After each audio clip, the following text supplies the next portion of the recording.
Today we talk about the menstrual cycle from the view of the ovarian perspective.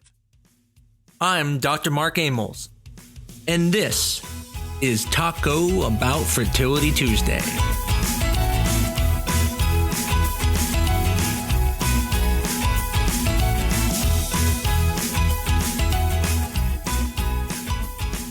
Back in 2024, I did the podcast episode on the menstrual cycle.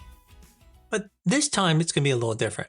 Last time we talked about the follicular phase, ovulation, the luteal phase, progesterone, basically why a period happens. But today, I want to come at it from a different angle. Most people think of the menstrual cycle as a period. Bleeding, cramping, cycle day 1, when the next period is basically due. But the period isn't the main event. It's the ending. It's the visible part, the thing you notice.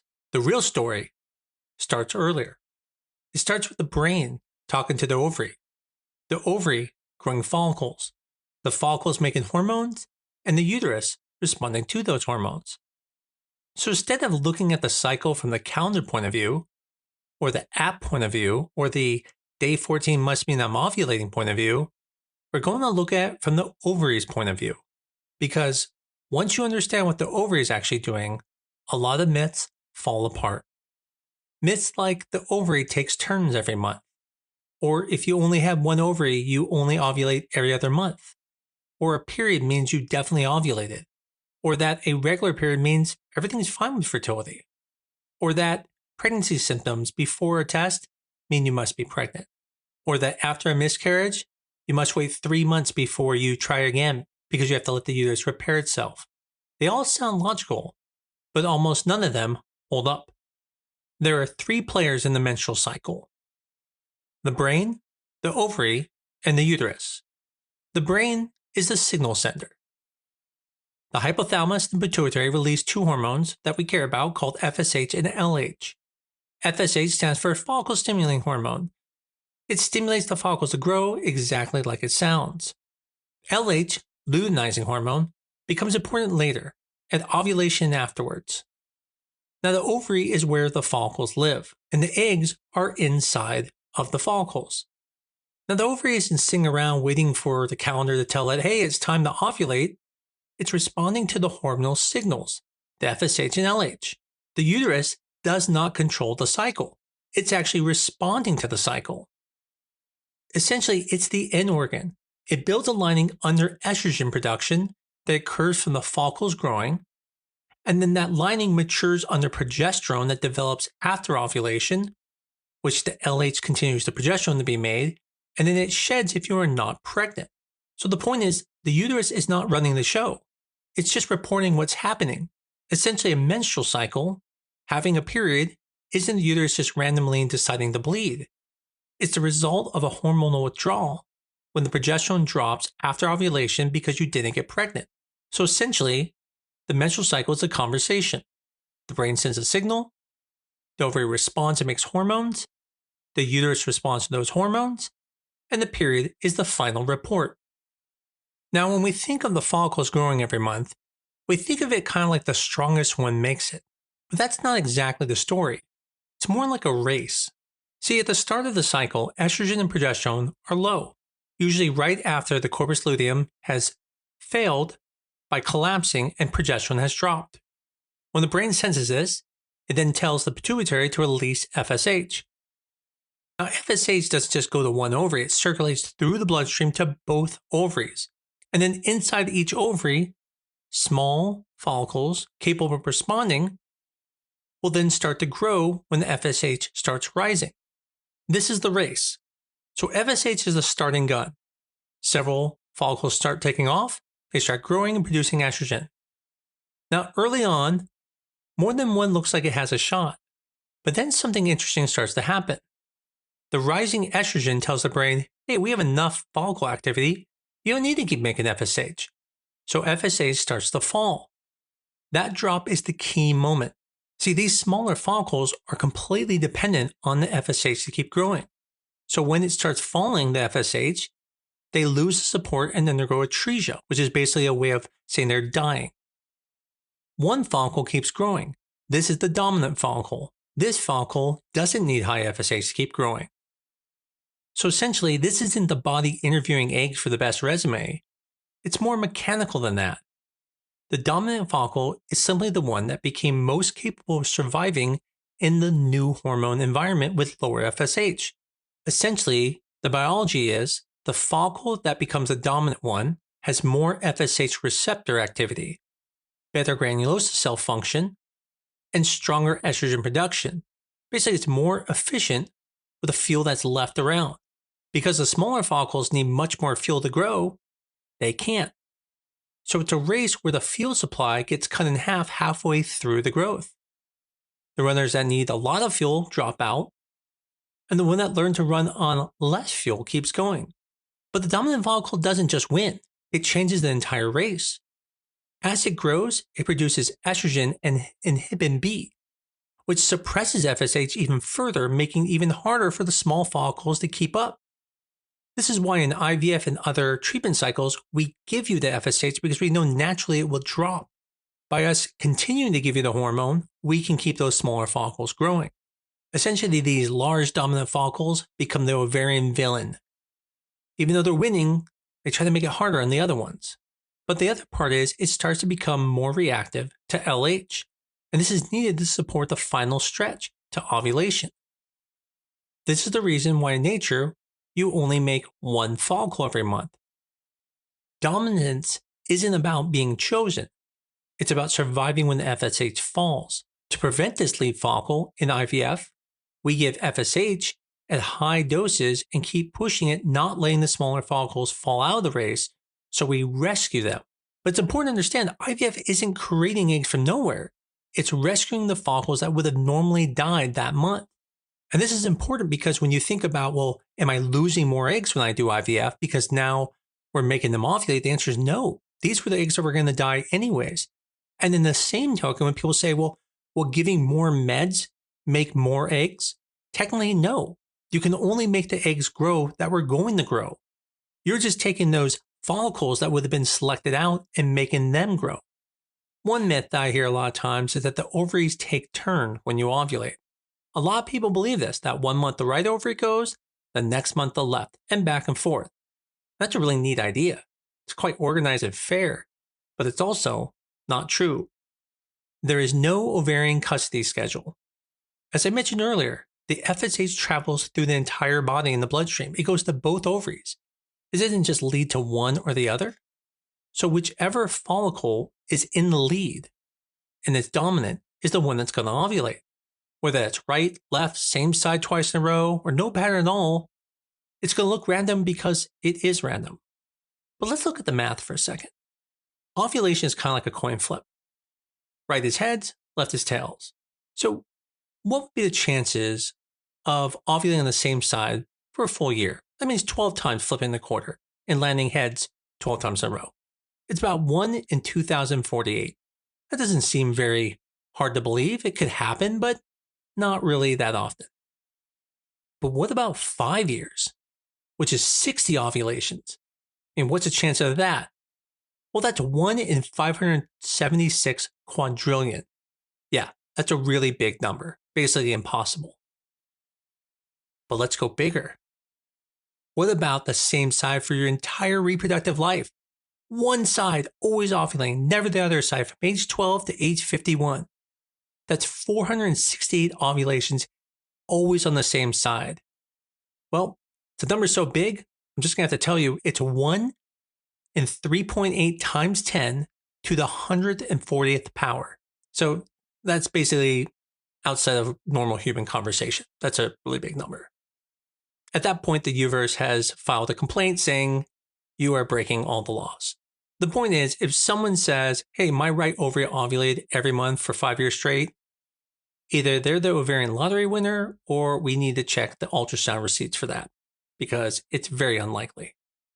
But here's the interesting thing. Biology isn't perfect coin flips. Some studies actually do suggest the right ovary ovulates slightly more than the left. But even though that may be true, it still doesn't happen every single month for a year or even 5 years or longer. Another myth that kind of piggybacks on that is that if you only have one ovary, then you only ovulate every other month and you can only get pregnant every other month. But we talked about this. FSH and LH go everywhere in the blood work. It circulates to both ovaries, and even if you have one, then it gets all the hormones. Your ovary doesn't say, well, I worked last month, so I'm going to be on PTO this month, but I'll be back next month. It doesn't work that way. If you have one ovary, it will then ovulate every month, just like if you had two ovaries. And it's no different for guys. If they lose a testicle, their one testicle will keep making sperm. And interesting enough, the amount of sperm they make is still usually good enough. Now, there is some differences. When you're just trying to get pregnant, you still only need one egg per month, so it will go well. But if you need to do something like IVF, now you're going to have a fixed total number of follicles because now you only have one ovary, and so you will make fewer eggs in the IVF cycle.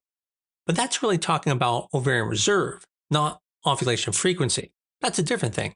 The point is, if you have one ovary, you will still have regular cycles and conceive naturally because every month you will ovulate. Another myth is that if you have a menses, then it means you ovulated. And that's a pretty fair thing to think because it's pretty much mostly true. But there are also women out there who do not ovulate. And those follicles still make estrogen and they still build a thick lining. And even without ovulation even happening, because that lining thickens up, it starts to break down because it becomes unstable and you can have a period, and that period can hormonally kind of line up every month. So for example, women with PMOS can experience this every month getting what they think is a period, but actually are not ovulating. The best way to determine if you're ovulating is not even using LH strips because that can be elevated in people with PMOS. So usually doing a day 21 progesterone is going to be the best measure of if you're ovulating. Here's another interesting myth. After a miscarriage, you should wait 3 months before trying again. Now, this is not completely true. Matter of fact, as soon as you have a menses, you can try again. That doesn't mean there aren't real reasons to wait, such as there can be issues like infections, retained tissues. There could be concerns that are going on. There might even be just emotional reasons that you want to wait. But the one thing that isn't true is that your body has to heal. Because as we've talked about, that's not how the menstrual cycle works. When the endometrium sheds, the entire lining sheds, which means when it regenerates, it's a brand new lining. There's something that needs to heal. Your lining has healed by shedding, so you can absolutely get pregnant again. Think of it like grass. Just because you mow it doesn't mean it won't come back. And this isn't just my opinion. The American College of OBGYN discussed this in a study saying that there is no reason to make people wait 3 months to be able to get pregnant again after a miscarriage, only if it's medically necessary. The next myth I hear is that if you have a regular period, it means everything must be fine with your eggs. And yes, a regular period is reassuring. It usually means ovulation is happening in a predictable pattern. That means the brain-ovary-uterine connection is working well. But it doesn't prove egg quality is normal. It doesn't prove that there are not other issues going on, such as with the sperm or the tubes. So yes, a regular period is great, but what it doesn't tell you, it has no association with meaning that your egg quality is good. And you should not rely on just having a regular period every month, meaning everything is fine. One of my other favorite myths is when people tell me, oh no, I know I'm ovulating, my cycle app tells me that. But the problem is cycle apps are not watching your ovary. They're doing math. Most estimate it by looking at when your last period was. They figure out the time that that cycle was, let's say 28 days, and then they subtract 14 days from it and say, okay, you're ovulating on the 14th day. And it's pretty accurate, especially if you have accurate cycles, and the app looks really smart. But the thing is, without real biological data, such as LH testing, temperature shifts, hormonal monitoring, or even ultrasound, it doesn't really know anything, it's just guessing. So remember, it's a tool, but it's not really perfectly accurate. And I would not rely on it to know everything's going fine. If you're still not getting pregnant and you've been trying for some time, even if your app says everything's fine, still see your doctor. Another myth is if you feel pain on the side when you're ovulating, it must be the side you're ovulating on. And it's definitely a clue, but it is not foolproof. Pelvic pain can come from the rupture and the fluid released after ovulation, and that can irritate the other side. And that can sometimes cause some discomfort, making you think you ovulate on one side, but really it was the other side. And that's because of what we call referred pain. Just because you feel the pain on that side doesn't mean it's going there. It's kind of like symptoms of pregnancy. Just because you feel symptoms of pregnancy doesn't mean you are pregnant. You can end up having, for example, elevated progesterone due to a corpus luteal cyst that's making high progesterone levels. Now your breasts become tender. You start to feel pregnant. In reality, it's just progesterone because that's the pregnancy hormone. The symptoms are correct. They just happen to be from something else. And that's the problem. Symptoms can tease you and can make you think things are saying things that they aren't.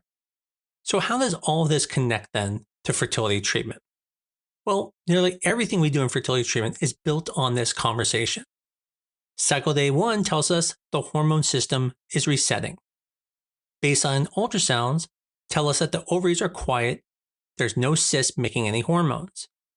Day 3 labs catch the estrogen and progesterone near the low point, while FSH tells us how hard the brain is working to recruit the follicles at the beginning of the cycle. When it comes to letrozole, also known as Femara and Clomid, they change the brain-ovary conversation. It causes more FSH to be released, and that signal is stronger to the ovary, which then will cause more follicles to grow. When you give injectable medications for IUI/IVF, this is now bypassing the brain-ovary connection, and now it is directly recruiting more follicles by supporting the growth of those follicles that were going to drop out because there was not as much FSH.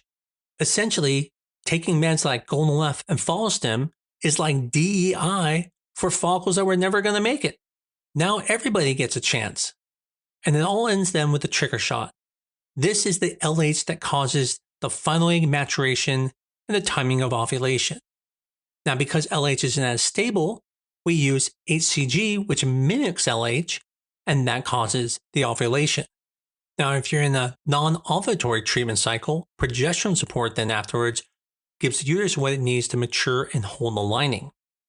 Essentially, fertility treatments is us learning the ovarian schedule and then politely hijacking it. We're not fighting the maternal cycle, we're using its own rules to our advantage. To recap, quick myth check before we go. Ovaries don't take turns. Whichever follicle wins that month's race ovulates, and the odds of a true alternating pattern are astronomically small. One ovary doesn't mean ovulating every other month. It can still ovulate every cycle, though the total egg supply may still be lower. Bleeding doesn't always mean you ovulate. Anovulatory cycles can still produce a period-like bleed. A regular period is reassuring, but not a guarantee. It's one vital sign, not the whole fertility picture. Cycle apps are guesses, not ultrasounds. Useful, but not proof of ovulation timing. And not every miscarriage requires a 3-month wait. The endometrium is built to regenerate monthly. Once you understand the ovary side of the story, a lot of what you thought you knew about periods, ovulation, and miscarriage timing starts to look different. The point is the menstrual cycle isn't a calendar. It isn't an app predictor. Doesn't have a right-left schedule. It's a hormone conversation between the brain, the ovary, and the uterus. Hopefully you liked this episode. As I mentioned in 2024, I did one on the menstrual cycle if you want to understand more of just the menstrual cycle and the steps of it. If you like this episode, as I always say, tell your friends about us and give us a 5-star review on your favorite medium. But most of all, if you love it, keep coming back. And I look forward to talking to you again next week on Taco Bout Fertility Tuesday.